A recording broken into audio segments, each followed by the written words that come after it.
You know, it'd be fucking hilarious if we did all these videos and Garfield and Toby aren't even in it. I've been thinking about that the last 2 weeks. The villains are at least. Is it a waste, though? Right. No. It wouldn't be a waste. We getting views? I haven't looked. We're recording this before anything has came out yet, so it's either a monumental failure or a pretty good success.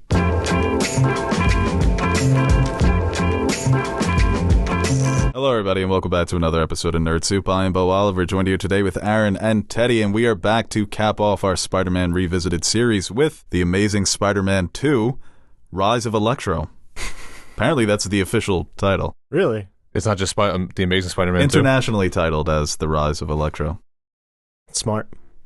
I guess it makes was it even worse again. Right, This it was is a warning.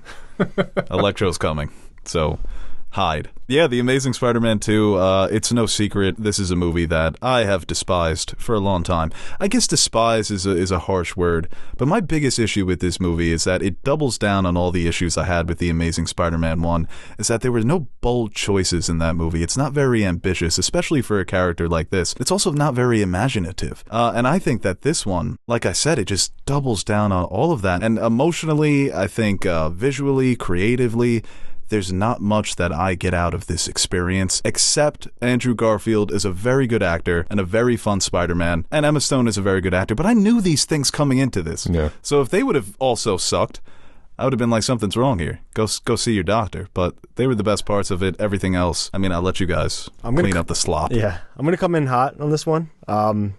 And I know many people might not agree, but I think this is probably the best version of Spider-Man we've seen on screen. Just all around, Peter Parker, Spider-Man, Andrew Garfield playing him in this movie with the quips, the way he fights. I think it's the best he's looked as Spider-Man on screen in fights, and the choreography and the way they portrayed this character. I think he's pretty great in this movie.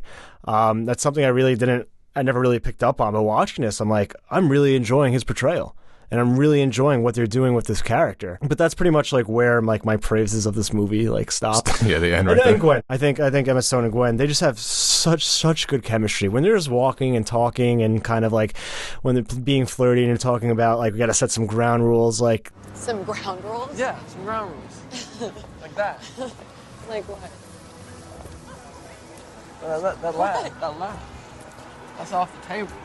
That was just very pleasant to watch, and their interactions are, I think, the best part of this movie. Everything else is fucking pretty trash in terms of Electro and Dame DeHaan as Harry, which I didn't like. When I was the first introduction to him, I'm like, oh, okay, I kind of maybe I have a bad memory, I'm misremembering how I felt about this character. I kind of like it, but as we get to know more of this character, it just gets worse and worse. I'm going to put it more on the director, because his portrayal of this character is awful. Mm-hmm. The way that he's delivering lines of dialogue, it's as if he's never acted before, ever. I mean, you're all lawyers, right?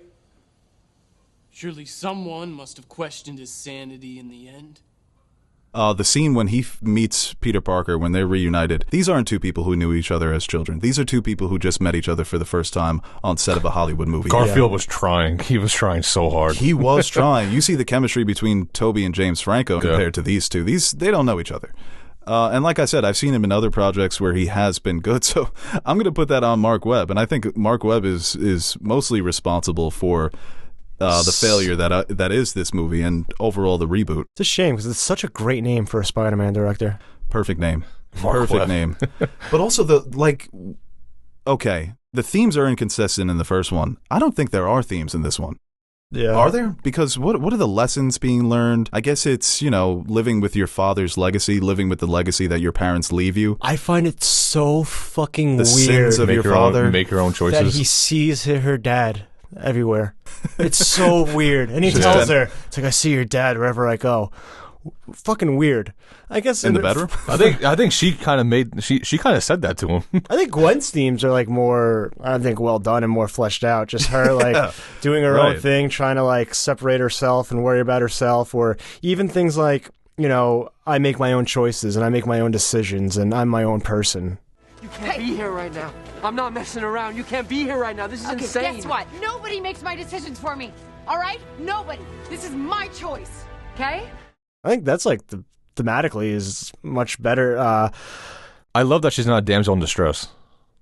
Like, No, she is wasn't doing in the her own first thing. one. No. She helps a lot in the first movie. But also, I think killing her off in this one, it was just to get that moment from the comic. But the thing it's is, foreshadowed, obviously, and like you said, with Gwen's whole journey in this movie, being your own person, living with the choices that you make, that's the only way to live. But I just think it's so unnecessary. Spider-Man, it's dangerous, and the people around you can be hurt. But you compare it to a death like Harry Osborn in Spider-Man 3, and it doesn't hit anywhere near as close as that. I thought, like, speaking of Andrew And Garfield, it's also hilarious the way she dies. Let's be honest. Dude, they show it. They show her head bouncing off that pavement. As hilarious and like unwanted as it was, it hit hard though because of how good they were together. He's good too, and I wonder like if that's like as an actor seeing like someone you're with like dead. Like, you think that brings out something else in you? Certainly, I think so. Yeah, I think that's a good point, without a doubt. Because I thought he was fantastic, and I think he really is good. Like, his mannerisms, the way he plays a character.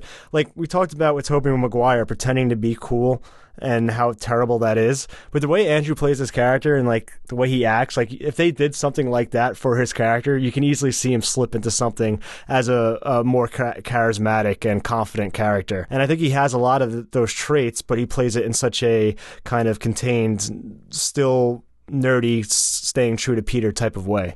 And I think there's certain idiosyncrasies you see throughout these two films that really makes him like feel like he is that character. Also, though, Gwen's neck is in like 3 different places, bro. He's telling her to stay with me. Her neck looks like a Tetris piece. You heard the slap, right? Like, he just went fucking absolutely mental and just like pretended that she's still alive, webbed them up like his little puppet master. Hey, Gwen, you want to go for dinner?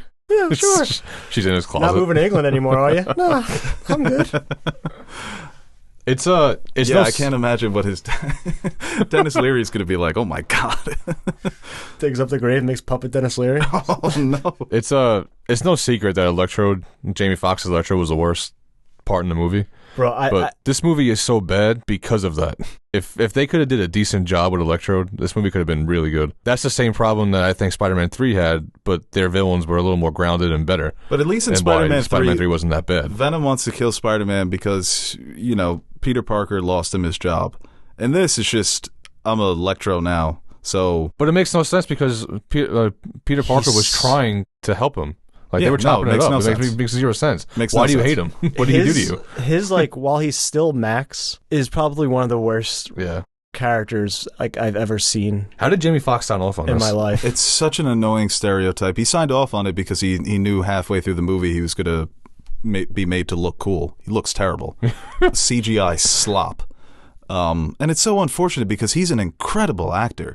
And it sucks when this happens. This is why so Probably many has people... the best actors in this movie, and actresses. This is why you get the comments from actors and directors about superhero movies, because you take a talent like Jamie Foxx and you make him do this. It's great that he's going to get another shot here, but yeah, there is nothing positive to say about this character. What the fuck was that when he starts, like, when he makes just the song in his head?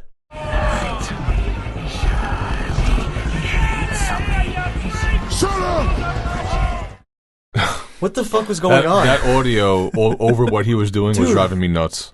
What the fuck was that? All talking shit about Spider-Man with a sick beat going on in the background, and he just made a fucking jam in his head while he's in the middle of Times Square. That, and there's no way, absolutely 0% chance he can bust out Itsy Bitsy Spider on those electrical poles.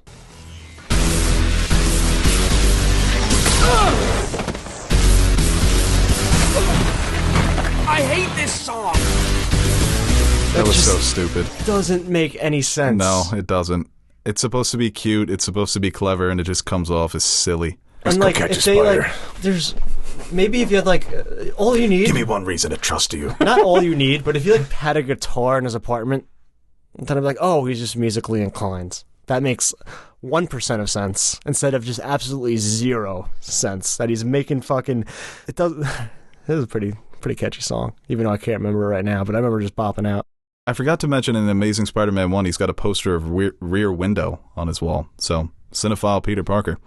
Yeah, Jamie Foxx, like I said, he's going to get this second chance in No Way Home to come back as the character, new design, let him just look like Jamie Foxx, right? He's a good-looking man. Yeah. So bonus round. And The fucking BJ Novak bully too. I love First of all, BJ you get Novak. bullied by BJ Novak. I'm not even gonna say what you should do, but Oh my god. Gwen Stacy or something? yeah, along those lines. It's just so like not of its time. It's like something that you would see, I think, in Spider-Man 1, early 2000s. Just like, oh, happy birthday, Max. Like shit like that. It's just so stupid and But the practical forced effects for and- this were so fucking good, dude. Everything looked great. Not Electro. practical stuff. No, for Spider-Man. practical, For okay, Spider-Man. Yeah, no, the Spider-Man suit, people always say that this is the best suit. If we could get like a version of this suit with the moving eyes, that may be perfection. He looks like that's what I was like saying. The rescue before. scene is good too. I think that's the one action scene that I was very impressed by. On the stairs in Times Square when he manages to keep everyone from touching the pole. That was cool. Yeah, that was really cool. And I think he looks like I was saying before, just the way he looks in the suit, his movements, the way, like, you can definitely tell, like, just if you look at Spider-Man 1 to now, what they were able to do in just that period of time. And the way his quips while he's Spider-Man and, like, just the way he goes about it and, like, the way he acts in that suit, I think, is just, perfect Spider-Man. He's the Yes. most like the comics and the TV show. Under the mask, that's Spider-Man. He's as good as Ryan Reynolds is as Deadpool or any of the big guys, Hugh Jackman, Wolverine. And I think that's why it's such a shame. That's why he deserves a seat at the table, because he is so good as the character. And you get an actor like that to portray Spider-Man, you want to give him a good movie, man. Who knows? Maybe this guy is still playing Spider-Man if this movie is a classic, right? I want to know the repercussions from this movie. I cannot wait to see what happens with multiverse. If we can get some movies back from Garfield, That would be cool. that'd be sick. Well, before we get into that, I wanted to make the point that as bad as Electro is, Dane DeHaan is trying his best to upstage him. So you think that's bad? I can be even fucking It's worse. like the first scene when he's in the room with his father, and like they're having that conversation. Like, oh, he's actually like pretty Chris good. Cooper, good Norman Osborn, He's actually. pretty good in here. Like, I like how, What, for the 10 seconds we saw him? but like everything else, he has that smile, but like he doesn't. It seems like he doesn't want to be smiling. No, he wants to be a villain so bad. Oh, isn't he Yeah. 20 and he's drinking scotch? Hell yeah, it's cool as fuck. Yeah, they're like, oh, he's a playboy, he dates French models. No, he doesn't. I don't believe that for a second. You don't believe that people? Yeah, I guess he's got come on. money. Yeah, that's true.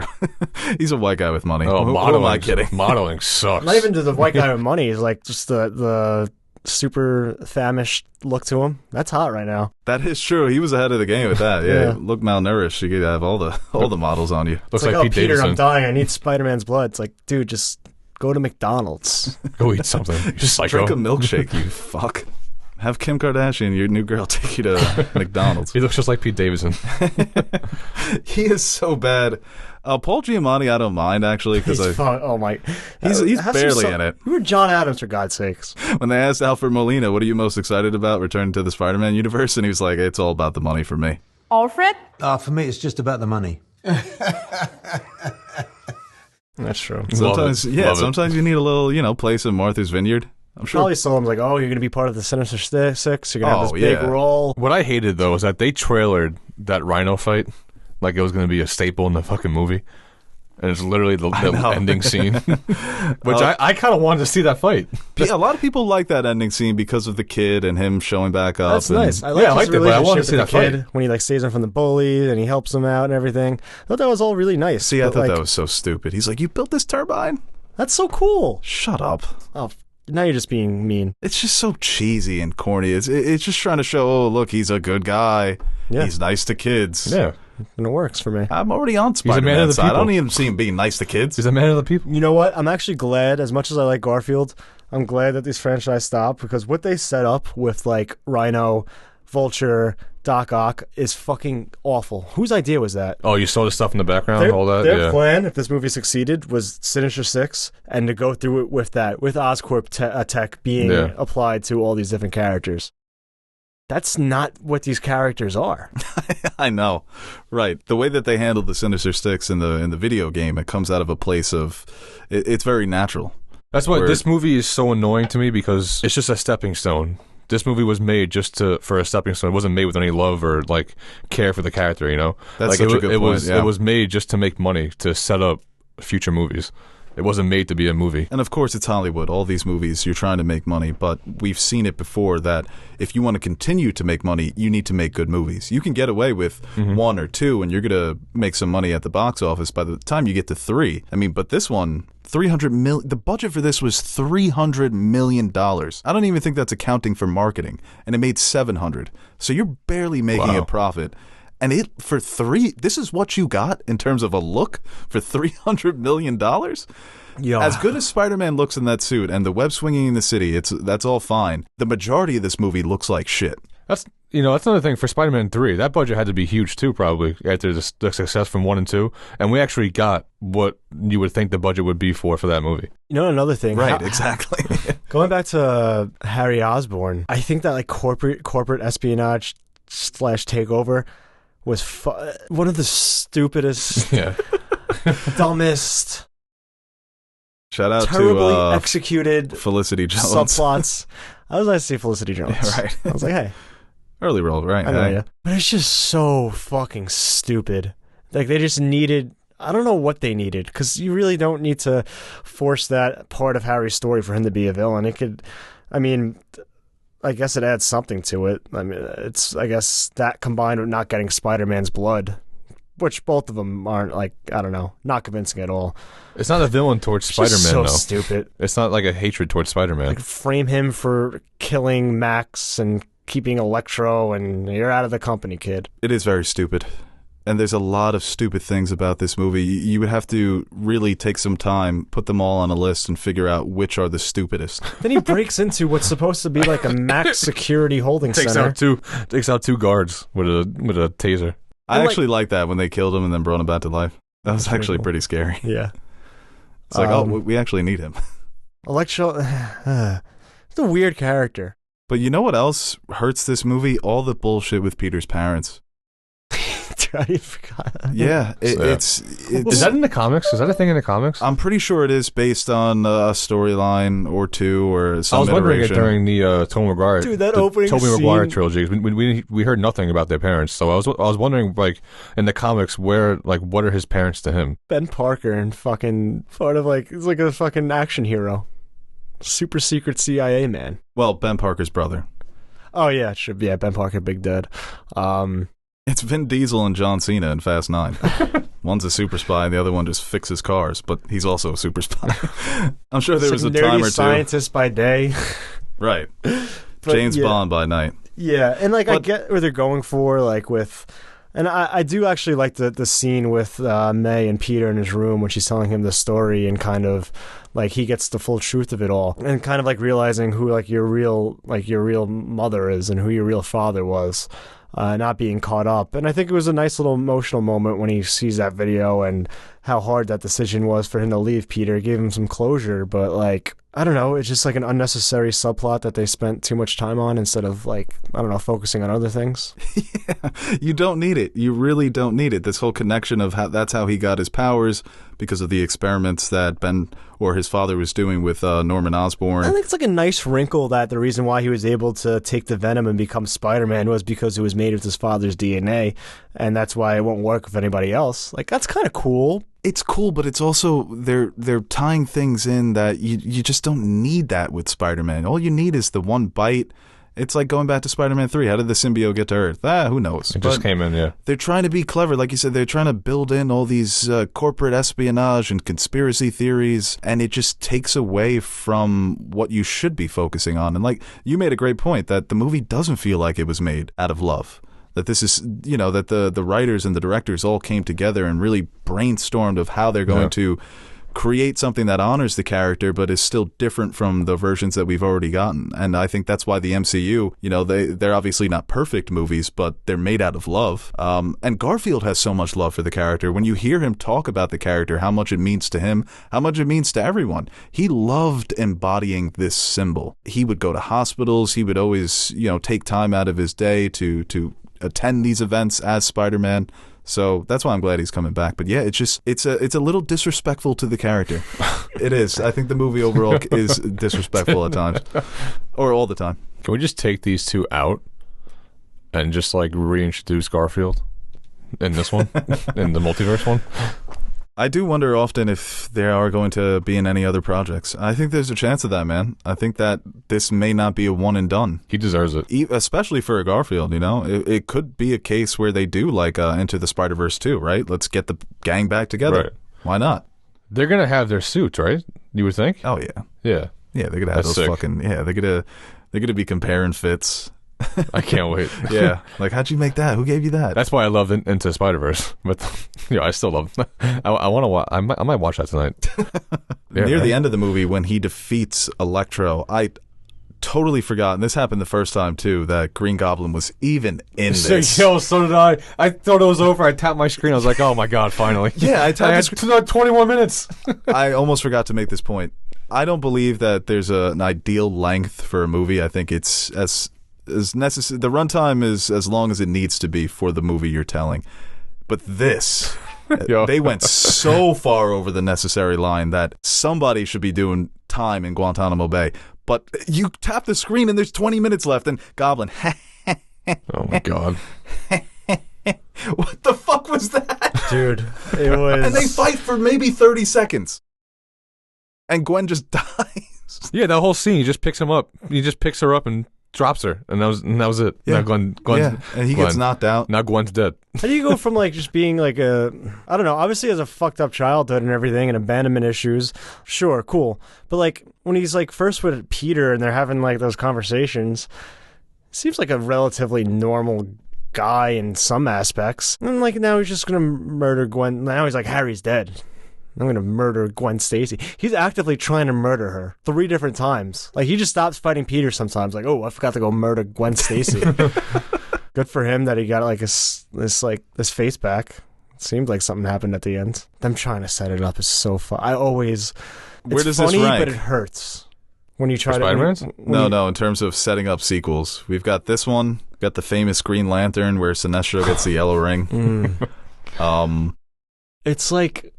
I don't know, you just feel bad. You can even say in Batman v Superman, them setting up the Justice League, even though it took a hell of a lot of complaining to get that movie, the actual movie. It always happens, dude. The only people who get away with it, and it's because of all the movies that they've done after, is the MCU, because they've had this issue as well. Iron Man 2, trying to set up the Avengers. Well, the Avengers ended up being pretty damn successful. But sometimes when you jump the gun, you don't always get to that next step. And that's what happened here. And you just have to hope that one day that there's going to be a multiversal team up movie, and bring it all together and fix it. You just come on back. So I guess we'll end this review. I just want to get your thoughts on if you think Gwen Stacy. By the way, yeah, comes back. I mentioned it in the review, Marissa. I'm 1,000% on board that she's coming back. She's Spider-Gwen. I think she's just it's too perfect. She was you know? too good in this to not get a chance either. There's just Bryce Dallas Howard. She's Spider-Gwen. That would be so goofy. She's such a big star at the moment. It just kind of makes sense. There was always that talk that maybe she would do Batgirl, that DC wanted her for Batgirl. I mean, it would be a hit, man. It would be a huge phenomenon if you did Spider-Gwen starring Emma Stone. I can't see Emma Stone as Batgirl because I feel like Batgirl is more of like hand-to-hand combat. Like she's a little more bigger. Right, she fits the Spider-Man character, right? Spider-Man Nimble, looks athletic, Yeah. looks elusive. She's kind of got that build. We're going to find out tomorrow, because that's when the movie comes out. Well, not really tomorrow. Fuck it. Yeah. No, the 17th we're going. This drops on the 16th. This video. Say it again. No. Come on, back me up, man. Say it again. Damn. We were making some good points in that video. Hey guys, Aaron the Nerd Suit Monkey here. Before we end this video, I want to give a quick shout out to our Patreon supporters. What can I say about you guys that I haven't already said about myself? You are the most important part of the channel and the main reason we keep going strong.